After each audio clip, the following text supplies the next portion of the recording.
Nick, welcome to the Company Road podcast. We're really looking forward to having you on the show as you bring this unique perspective on what it takes to change companies, not by focusing on the companies and the things that companies do so much, but really focusing on it from deep within. So not within the organizations, but within teams, within us all as individuals, as people, in what we believe in and what grounds us and what we value, what makes us. And you're in the business of recruitment, but it's kind of a little bit different in the way that you do it. I'd love to hear a bit more about that. And more recently, you've hit upon a way of helping organizations almost meet their goals by helping the people find where they should be heading. So Nick, huge welcome to the show. And I'm been excited to ask you about the 10-day retreat that you've just come back from. So let's maybe start with that and then we can go back from there. Thank you firstly for your time, and really, it's been a while since we tried to do this, so it's great that we're doing this finally. And so appreciate your time and the opportunity to speak to the audience. And I think it's a misconception that it was a retreat, to be honest, Chris.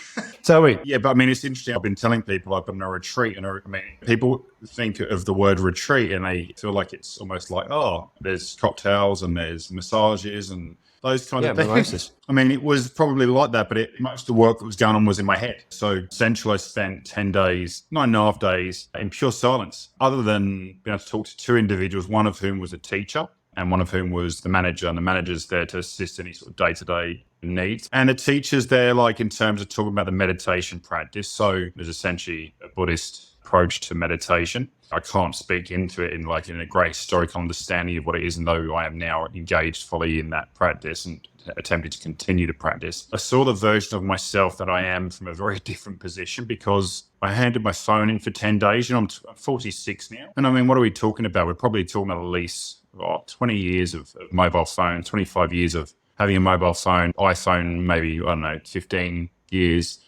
And it's, well, how do you function without, you perceived as part of you? So even just that aspect, but then you take into account I was away from my children. There were men and women on site at the campus that they were separated. And so even though these people are there and you're sharing space in some way, but I couldn't look at anyone in the face. I wasn't allowed to look at anyone in the face. I wasn't allowed to communicate with them. If someone had the door open for me, all the everyday stuff that we consider just normals, I couldn't do. I'm English, so I have this whole thing about saying thank you for everything. So even just the resistance and control around that. And I'm going to say the word control probably quite a lot in here, because it's only just now I've said it, is that I'm going to attach that feeling of connection. And actually, you couldn't do it. Like, people were cooking for me every day, and I was sitting next to the same person every day for 10 days, and I couldn't talk to them. I couldn't even say thank you. I mean, they put the spoons out, and if it fell in the sauce, I would kind of wipe it, and then that would be it. And the first 3 days are essentially learning to concentrate and be more conscious of our sensations. So that a lot of the focus is around change. And this is something that's really big for me, as you know, is because we've known each other some time. And the slowdown that comes in our minds and our bodies when you can actually observe the change, actually you can feel the change, and the breath and the concentration that we do in the first 3 days of practice, essentially you start noticing the intricate details in our bodies and our heads, ears, the subtle changes. And some people might feel like an itch, it might feel like a scratch, it might feel like a strain, a muscle thing, but you're kind of just focusing it. So it's 3 hours a day, concentrated meditation at separate times, but then the rest of it was practice or silence. And so what I would end up doing is sitting in this room, trying to meditate, concentrating, not letting the story, I guess essentially my iPhone information, it wasn't there, I couldn't access it, I couldn't communicate with it, couldn't speak to my kids, couldn't lean on that as a function in my life anymore. The operational system was still there and ongoing, and I had conversations with my current partner, with my kid, or candidates. I didn't have a pen and paper, Chris. And so again, even when I remembered some of my ideas, thankfully, but you have these amazing spontaneous ideas without your phone or calling someone to initiate it. How do you share? So I was not able to share this amazing thing. So really frustrated in lots of levels. But I think it was day 3 or 4. I felt like I'd hit this sort of, it felt like a bit of a marshmallow pop. It was soft, and I was like, I found it. I was like, I can access this. And then the following day, I was sitting down, starting another phase of the practice. My thoughts just came in, kept on coming in. And I wasn't conscious about it. I wasn't conscious enough of my thought that I would be there sitting, breathing, those thoughts coming in. And it was like I had to literally just start creating a boundary there for myself to say, you're not here. But then I would go, you'd be there 8 o'clock at night finishing your process, go back really tired to sleep because you've been up since 4 o'clock. And then your mind's still going. You're like, it's this process, right? I run at a decent pace. My mind runs at a decent pace normally, with or without my phone. I observed it from a different angle, essentially. Like I just almost saw into it, and I could talk to it to a degree, and I helped I sort of manage that a bit more. But it was almost like it became surround sound or 3D TV, that next level of, that exists in that way. And I left on Sunday. We're on like Thursday now. I left on Sunday. And probably I feel like my mind's still moving, as I said to you. It still feels like it's transitioning. And I'm really glad to be doing this now when it's active. Yeah. Well, you got things to say. You've been in silence for 10 days. I won't have to say anything for this episode. I'll just wait. I'll just let you, it's all there. you freestyle, mate. Pull the string and just let me go. But I felt this part of my mind. I felt a physical part that when they told me I could talk, I didn't want to talk. I wanted to go and just stay in the space and not even just engage. And why do you think that was? I think the rhythm I was in, it was part of me that was a bit protective of whatever that space was that was coming. And I feel like, and actually, I don't doubt this, the biggest impact on this work, and I call it work because it is work, is actually on those closest to you. And it's not just modeling through capability, but if you have children or you spend a lot of time with, say, partner or family, the way that you moderate your emotions, the way you moderate yourself through breath or through thought or through exercise has a direct impact on other people. And so if you're in a position where the term being addictive to misery comes up as to one of the things that they talk about, and addiction to, it's craving addiction. So like the sense of craving, and as we are as humans, as we are as the human race is, and we see this when the learned behavior around craving exists, is, well, you take the initial thing. So if you're a child and you're like, I want a chocolate bar, the craving develops more and more. But then once a chocolate bar is consumed, that craving can still exist. And that exists to people. It exists with money. It exists to all these things. And people lose family members. And then that craving, that need to be connected to that person is still there. And it's almost like it's a phantom. It's a phantom connection. Yeah. So the idea behind it is acknowledging that everything from the moment we're born, we're aging. We are. And, a lot of people do a lot of things, grow beards and wear caps to navigate like age, but like I'm not talking about people having fear about getting older. It's different to what I'm saying. There's a real struggle in our society to acknowledge that we have a life cycle, that we're here for a limit. There's vulnerability that comes in for ourselves. We're parents. Doesn't mean I want to die, but if we can accept it, we can be more conscious about that. We can be more present in a moment, and therefore those around us are going to learn that same behavior. But my learned behavior was around someone that just probably both my parents hadn't quite conceptualized that they're not going to be here. Like they'll have ailments, they'll go to the doctors, they'll get medicated, and on that cycle. And where if you can consciously know and accept this stuff, then there's ease there. And whether you can see it or find it or not, it's definitely there. You're definitely worried, but whatever's going to happen after you and I are not here anymore, it's going to happen either way, right? So why not let it happen with ease rather than craving existing after you've gone? I mean, there's so many questions I want to ask you, but maybe the obvious one is, why did you do it and what made you want to do it? So something that's come out of it, and I know a few people have done it, and they're closest friends. And the idea is you don't talk about this too much about your own experience, because everyone has their own experience. And if anyone, if you went and did it, your experiences change. So a lot of my philosophy in the last 2 years since the long-term separation out of my relationship is essentially putting myself first, so those around me get to benefit from it. And what I've noticed is fear and unknown and being uncomfortable is actually growth.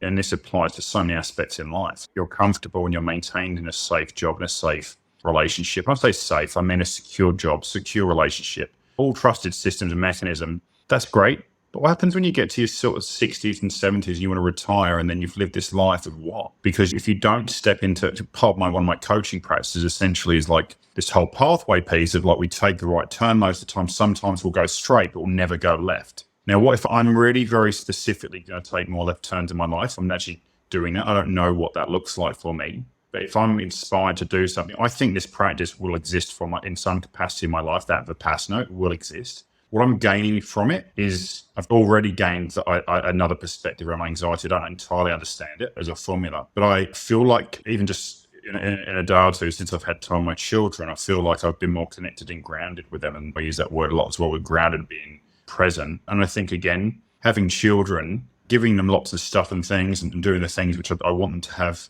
a good life. That's not necessarily a measure. My time with them is a measure of that connectivity. So I guess that's probably at the core of why I would do something is, can I be a more capable parent? Can I be a more capable friend to them too? Can I be there and do they feel trust and connection? Because if I can trust and connect with myself and be more conscious about myself, they're going to learn that themselves. They're going to create their version. If they see Dad doing this stuff, like, Dad, why did you go and sit somewhere for 10 days and not talk?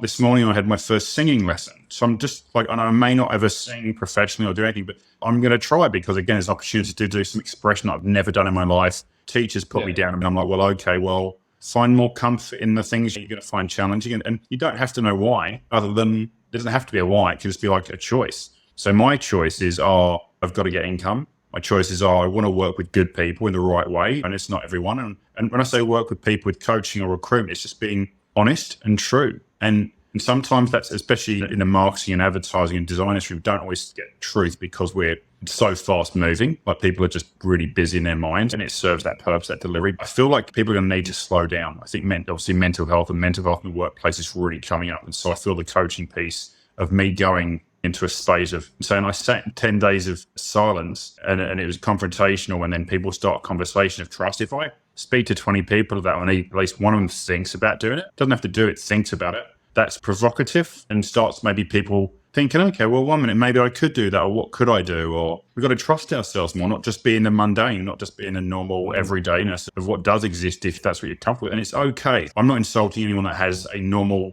everyday life. It's just, I don't want to get to a point where the world's changed so much I'm not relevant. It's not necessarily relevant in work or relevant as a parent, but I want to be able to be adaptable and flexible and capable to change, and be someone that says, actually, Nick, I know you did that thing a few years ago. I saw a podcast on it, Chris's podcast, and can I talk into that? I'm really comfortable with that to a degree. Yeah, I mean, it's interesting because to make the change possible, it feels like you need time, you need awareness of it in terms of what you're trying to change. I think a lot of people would sit with their feelings, perhaps not for as long as you did in the last couple of weeks, obviously, but sit with their feelings fairly regularly, particularly if there's a theme that develops over time. And I think that automatically that kind of sense of what it would mean to self-improve in some way and what you would want to tackle would be in your head. I've got things that I want to address in the next little while. You know, there are themes that kind of come up, and you reflect on your day-to-day experiences a lot of the time with people that you work with, your kids and partners and so on. It just feels like you kind of add to that sense of theming,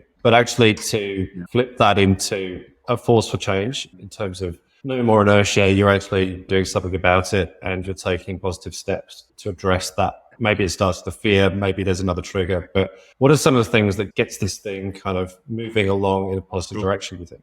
One of the most surprising things, like not having technology around you and just having a Casio digital phone. So all I had was a stopwatch, which I played that game when I was a kid. You were stopwatching and starting, and I'm just touching. Oh yeah, with a split second, see how quick you can do it. That is the best game. That's the best game in the world. But then what about Snake? And how many? Yeah, exactly. And actually, how many times do you make sure your time is right on the day compared to the bell they're going to ring? And so, what's really important to acknowledge in this situation is time. And so, with time, it was so slow. So I was going into these deep. Some of it was intentional with the breath. Most of it was not. And I'd be sitting there with my thoughts and with the process that I was sitting in. What seemed like hours, mate, like it literally seemed like hours, because it was a lot of high intensity emotion. It was literally like a minute and a half, and it was so.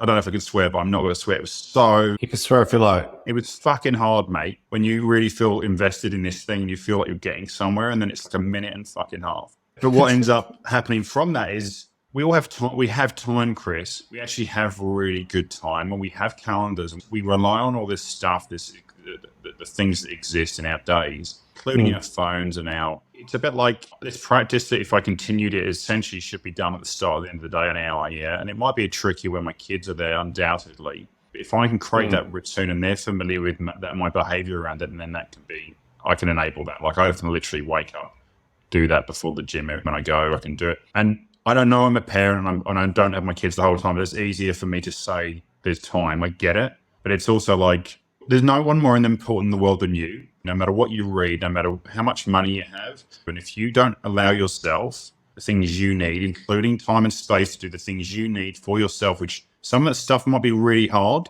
Seeing a counselor or going to see specialist people, doctors, energetic people in my space is what I tend to look at and feel into, then I become less important. Therefore, as a parent, if your children don't see you doing that for yourself, what are you modeling to your children? You're modeling that you're not as important as you think you are. Even if you can say to them every night, you're the most important little darling, love you so much. You say that, but if you're not doing that for yourself, the sensory stuff that you're not lifting, your shoulders aren't back, you're breathing with some like shallowness or a discomfort. Kids aren't just smart around this stuff. They're going to read on all this stuff. And they may not say anything. They've never lived a life like this before, like the same way you and I haven't. I mean, we have lived a life, but not. We've only done one childhood. We've only done one teenage years. We've only done been through certain experiences. I don't think I answered your question, but I think when you said time before, I just thought it was like relevant to touch on that. Like it's really significant in the context of giving ourselves allowance for stuff. Well, these are the cues, the ones that you're describing. Your kids are picking up on it, and anyone around you is going to pick up on it. This must extend to anything and anyone that you encounter through any day, right? It could be at work, it could be at home, it could be anywhere. But what you bring to that situation and that context is all the baggage that you carry, but you can present in a certain way and people pick up on that, as you say. And has that been a conversation that you've actively had with any of the candidates that you work with, any of the people that you coach? Working in recruit for 20 years, especially like in the design industry where there's a lot of ego at play, including mine too, by the way. There's a lot of care that needs to be shown and support that needs to be shown. And I didn't do it with any intention other than like it was passion and enthusiasm and like an eagerness to kind of support. It's just been really centered. But I've supported people through like stuff above and beyond like a recruiter. You know, people have lost family members. Like I've had candidates that have passed away, all sorts of things. And people call me and check and tell me like they do that because I care. And there's definitely some personal boundaries there that some people might not be comfortable with. But for me, I'm more aware that I get value from supporting people, that I get counter benefit, not just financial gain, but counter benefit from satisfaction and emotional satisfaction point. And I get connection and value from it. I wouldn't exchange that for what. If I could make money solely from just the aspect of my job, my coaching and my recruitment job, it would be like, maybe I should just be a counsellor. Maybe I just should be a counsellor in some capacity. But what I do know is when I've been sitting in circle and managing a circle, so I've managed a few group circles, mixed, in the creative industry and dedicated men's circles. And what I feel like the connection, like the loop, once someone has a moment of like a breakthrough point, and it might not be a complete breakthrough point, but it might be able to see things in a slightly different angle because you've created a perspective that they just simply couldn't see. I'm not there to fix. I'm there because I'm that person that has experience in doing these things and having navigated stuff. I'm an enabler. I'm going to enable you to be in a space where you trust, because recruiters have had to be trusted. You have to build rapport and connection with people to build trust. And therefore, people's energy, and it's like this, Chris, it's literally like I could be talking to you and I can see people, normally in person or in a call, but I can see their energy just dropping. And I can see it, some bits in their face or their eyes or their mouth or their posture. And they're like, oh my God. And I'm like, literally in it. And sometimes people book in for a 5-session course, like in terms of process. Literally half an hour of like the first 2 hour session. They're like, God, this is just what I needed. Because people can't go home and express. Work and home is very different for people. They don't see it. Not everyone sees it as like separate. And some people see it very separate. It's like, well, especially with phones, like with our emails and things. And then with working from home, it's like, what point does this become separate? And it's like it becomes separate up here. If you can't separate it, if you've got a stressful deadline, if you've got a really big impactful thing, how are you going to control that tempo of what you might be oversharing with in terms of either at work, if you're having a hard time in your personal life, or if you're having a busy time at work, how do you make yourself available to your children and or your partner? This is where that work exists, is to create space for that. Brené Brown and Tony Robbins are amazing people. There's 100 people, modern day philosophers, however you want to position it. And people talk to me a lot about that. And I'm not really, I know who they are. A lot of this work has just come from who I am. And I think I have aligned opinion and stuff around that. And some of it has stuck. I don't normally sit on many podcasts. The way that I gain information is very much through human interaction, like human baseline interaction. If I sat on a call here with 20 people and presented to them and talked to them, versus going in person to 20 people in Brisbane. And I would get, because of my face-to-face connective stuff, that I don't know, again, I say stuff a lot because I don't really know there's a word to talk about, like a word to describe it, but that engagement, that I'm likely to build my network and community of people that are going to trust that connection more on that line. It doesn't mean I won't get it online, but it's just a higher emotional return, which again, for me, it's been the challenges in monetizing that and making sure I'm not, I want to be relevant and I want to make sure people are getting support from me. The connection is obviously a very strong theme there. We're talking as well about different levels of practice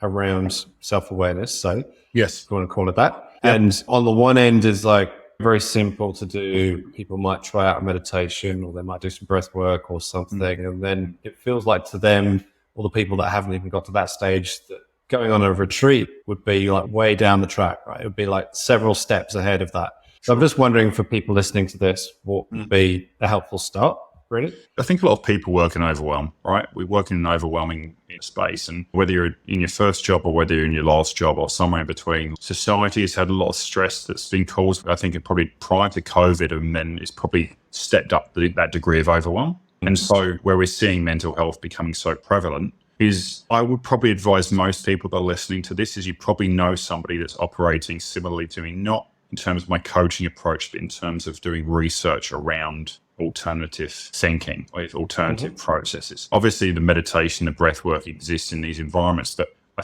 feel like we've almost lost contact or connection with our mind and body, and that's part of kind of going into one of the reasons why I feel like on a sensation level and a mental health level, I'm not an angry person, but I got attributed to being angry a couple of times by people, and not like I was being physically, they just said they'd seen it. I don't know if it's relevant. I haven't drunk alcohol for like probably properly for 9 years. I've had like a couple of glasses of wine in 9 years.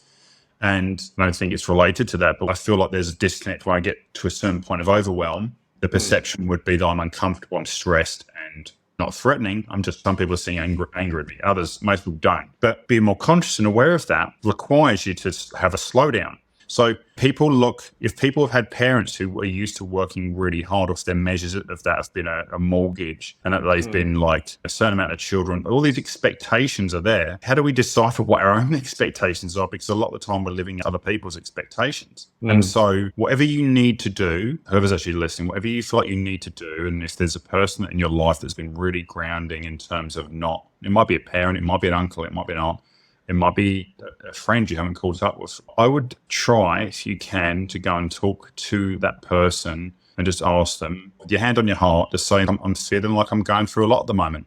From where you are, like, how am I looking? Be honest, please, I really need this. Because it's really this self-trust piece, we can't necessarily see the entirety of it, like for ourselves. For people that know us and might kind of consciously pull us up in a healthy, balanced way. So in my work, I'm inviting people into a space. They don't have to come in. When they get in there, if they trust the space, they'll communicate to the space, not to me, to themselves in that space. And so I feel like the possibility, and I know some people are a bit more resistant to communicating to people around them, or even to communicating, they like just going home and being in their thing. And some people moderate this thing with technology. I feel like that would be a really good starting point. Because even if you can rate what your nutrition is like at the moment without being too judgmental and critical on yourself. Because again, as we know, I know when I'm overwhelmed, like I massively overeat. I train really hard, but I massively overeat, which is okay to a degree as long as it's the right food. But if it's the food that's going to make my anxiety more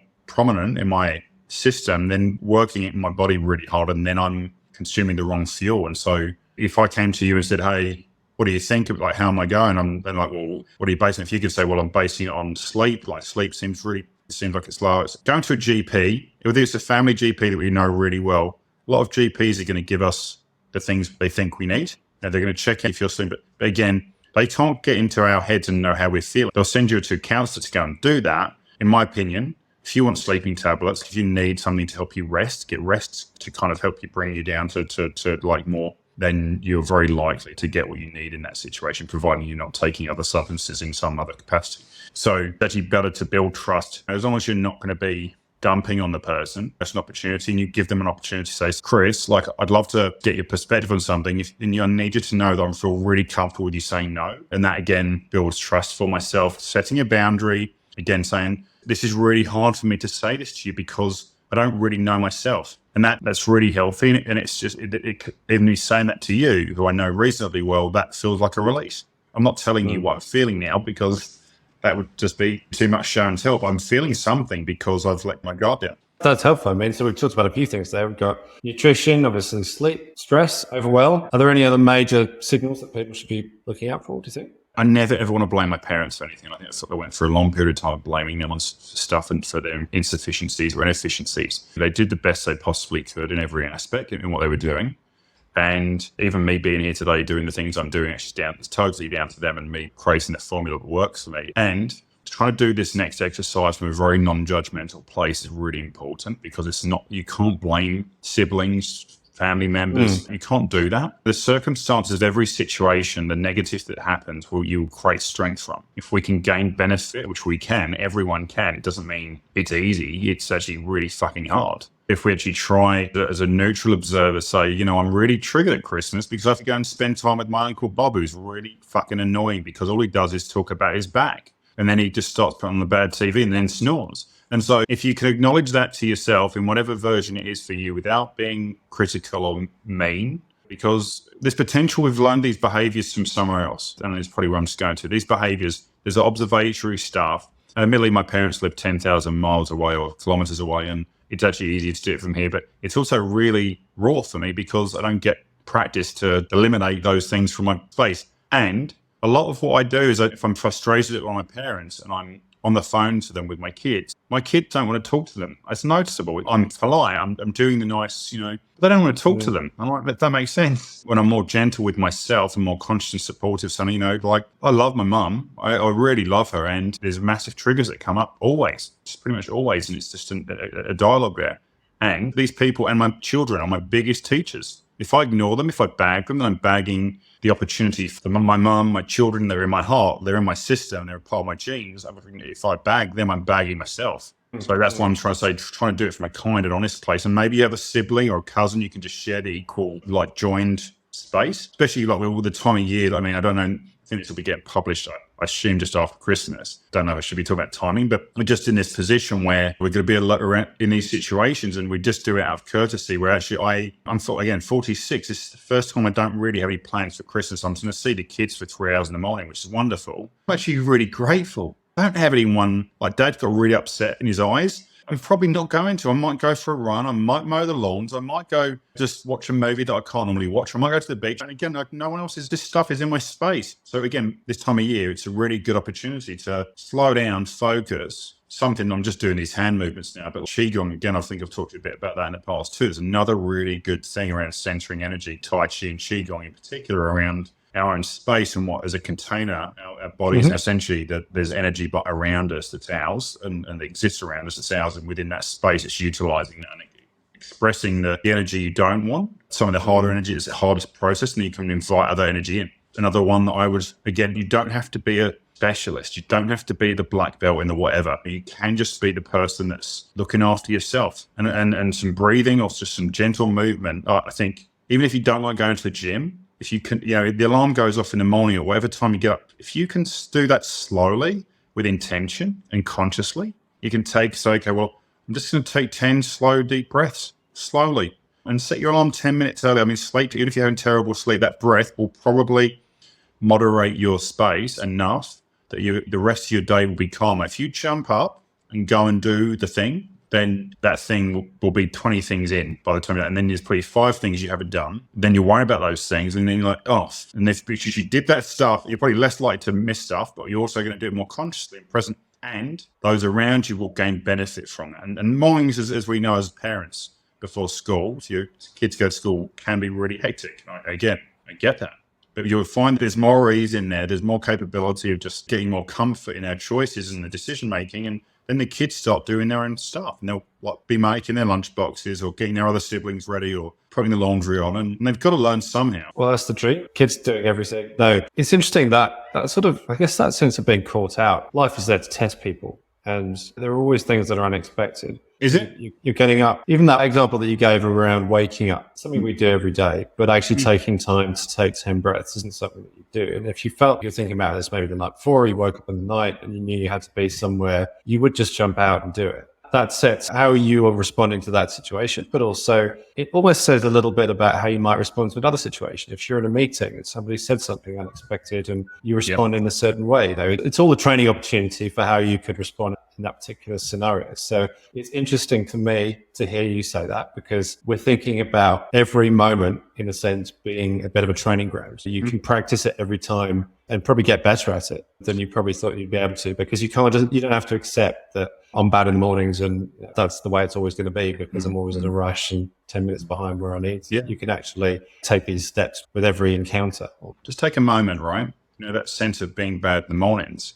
So say you're a teenager and you're, and then you go into your 20s, you study university, you miss your lectures. And that start of being bad in the mornings potentially comes when you're a child and your parents perceive you're bad in the mornings and they tell you you're bad in the mornings, therefore you become bad in the mornings. Right, okay. And then because of the repetition of that behavior, and maybe there's an aspect that's true to that. But what happens if I said to you, you know what, your energy in the afternoon is amazing. What if you treat it like that? Rather than having a bad part of the day you're associating with your child, for example, what happens if the opportunity of changing your language around it becomes supportive of the great things that are happening. And notice that after you eat, your energy is really up, and you're like, okay, cool. What can you marry up to that child to reinforce positive stuff rather than the afternoon? And teenagers are a really good example. Like school days are too long for teenagers. They should be finishing. I know people are working so they can't again, but the system has it that these bodies, their minds and bodies are changing. They're taking so much information, and then it's given bloody homework afterwards. Like Latin countries have siestas and create that space. It probably actually is a really smart thing. But I guess I'm not picking on what you said. I'm saying to you, we're really quick to be labelled. And this goes all the way through life. And my point is, I'm 46, and I'm going to continue to do new stuff constantly my entire life that's going to challenge me. It's going to be difficult. I'm going to be uncomfortable with it. And the neurons in my mind will keep developing the ability to be adaptable if I keep challenging myself. My partner will challenge me.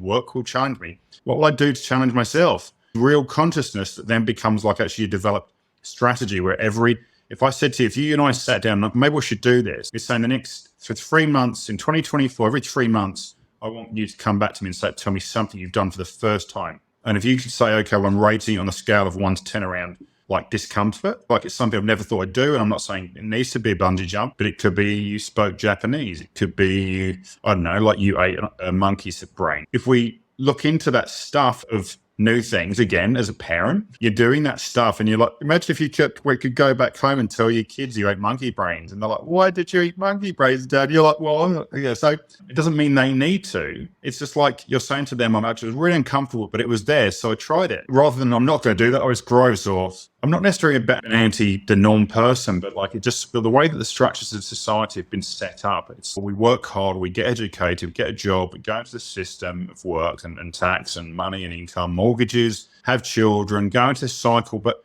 no one, until we get to overwhelm point, if we get to overwhelm point, no one's lived or measured this life before.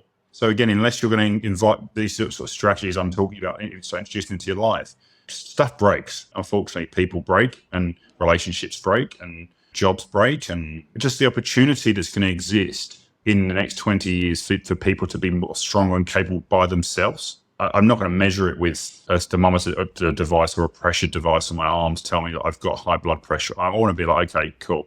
This is what I'm doing. This is why I'm doing it. And I'm going to change it every 6 months, or I'm going to change it every 3 months. And if I live a fuller life because of that, is that pretty unmeasurable? Like, I think I'd rather be doing that. I don't want to be sitting there like in my 70s having some disease that's eating away at some part of my body. By if I can make a choice of difference, I know there'll be sensitivity around it, and I get that. I've have those situations. But if I make a conscious choice, model that to those around me, how do I stand? And I could be the nutty guy with the beard, walks around with no shoes on, or I could be the guy that, you know what, there was something in what he said. Someone said to me after the Vipassana, the guys, they thought it was Greek or something because I hadn't spoken. They thought it was Greek, but they just said, like, you know, what you're doing is this big physical dude. I've got this sort of tattoo on my arm. It's like kind of a bit of a spiritual tattoo that looks like a Viking, and you should go and do Viking stuff. I'm like, yeah, I should go do Viking stuff. And someone's like, yeah, well, I know someone that can do flame juggling. And I'm like, I'm not going to do that. Maybe I'll do that. Well, why not try it? I mean, it's safe. I'm not going to do it in the high street. And so that silence has created perception. My big physical nature of home has created perception. I'm like, and I'm the one that's creating limitations around, I don't want to do that. But now I'm like, why not? I mean, that comes a lot down to how you're perceived in these situations, not you, but anyone really. Along the lines of what we were just saying, it feels like if you can show to people that you are pretty much ready to take on board anything that they want to say, or any way in which they want to express something to you, that you're happy to listen, really. And that you can respond to that. You're showing them that that's okay. You're showing your kids that is okay. You're demonstrating the behavior of listening and responding. And it feels like that in itself. It's very simple, but it's very constructive. You're basically saying there's a step from being unexpected, unprepared, to a situation that can actually be really positive. Because we're not talking massive life shifts here. We're not talking massive life shifts. We're not. I mean, I'm doing a lot of stuff, and I just made at some point, I felt like I was wasting money. I thought, I should be saving my money. I should be doing this. It's the same stuff I did my whole life as a parent, living in a house with my ex-wife and stuff. And that was like the norm. I'm like, it doesn't need to be the norm. It doesn't need to, just changing our options, our choices by a few degrees, a little bit more in some aspect of what I'm communicating here. It can just change that. By the end of your life, it could be 20 degrees different, the angle, as you go along the line. And yet, who might I meet if I go 20 degrees to the right? But I know if I just go and stay in that same line and do that, it's almost like it's that craving piece. I'm craving that need to be right there in that space, doing that same thing, the same Friday night fish and chips. And what happens if that fish and chip shop closes down? Go get a Thai. All right. Well, it sounds like you're not making plans for Christmas, but you'll be doing something interesting. Yeah. How far ahead are you planning these things in advance? Is it something you're just thinking about in the moment, as you were describing before, or is it you taking conscious effort to make plans as well? So at the moment, once a month, I have like 3 practices, ongoing things, physical and emotional maintenance, I'm calling it. And the emotional part then impacts my mental health. And one of them is a counsellor.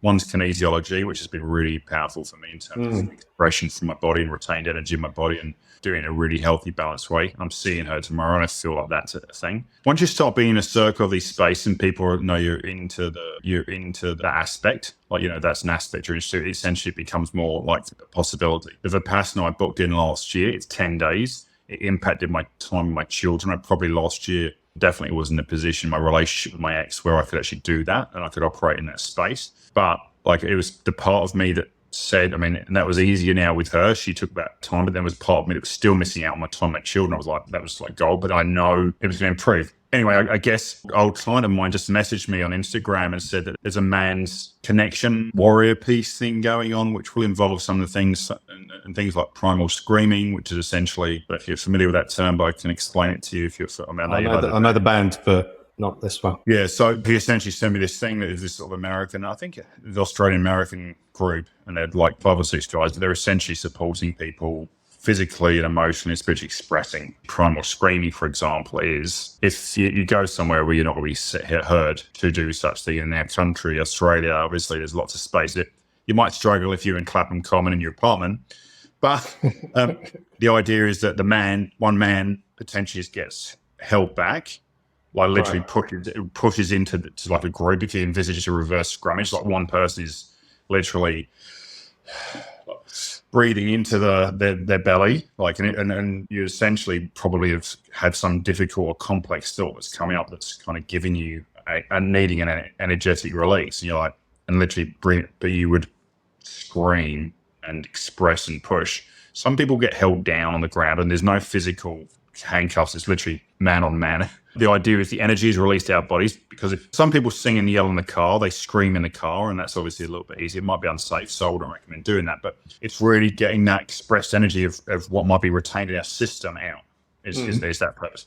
Back to your point, I'm not going to do everything that comes along, but I'm certainly I've done a couple of little journeys. Like I've done some breathwork journeys, I've done some medicinal journeys, and I don't go looking for it. I live in a small country town where there's lots of opportunities to do so, and I don't do that. But what I do is say, well, there's opportunity to create something and there's opportunity for some space here. And if there's a person at that time in the moment that feels relevant, then I'm like, okay, possibilities, why not? And again, this is not something I've done my whole life. I've been pretty much, other than alcohol, and I smoked for 10, 15 years. I'm really quite a straight kind of guy, and having worked advertising for a decent chunk of time, that was pretty good effort. So yeah, all right. So no telling what's next in a sense, but you've got some established routines and practices that are helping you along, it feels like. Is the scale that you were mentioning before about how maybe unexpected or how uncomfortable it would make you feel, how outrageous it would be? Is that a factor? Are you thinking, okay, well, I've got to try something that's going to make me even more uncomfortable next time? Is it that? No, I think I said it to you before. Like, I was thinking about buying singing lessons for my children, like for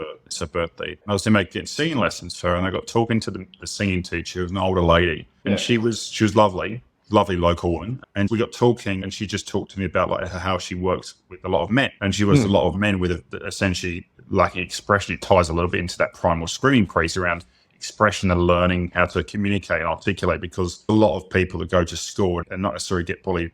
I can't speak on the behalf of, I'm 46 now, again, I'm talking about longer than 20 years ago, but we're now in this position where people were treated badly at school by teachers, and they weren't able to comprehend or process or communicate to their parents around it. And it might be one thing, but that put down essentially has an impact on their life. It shouldn't.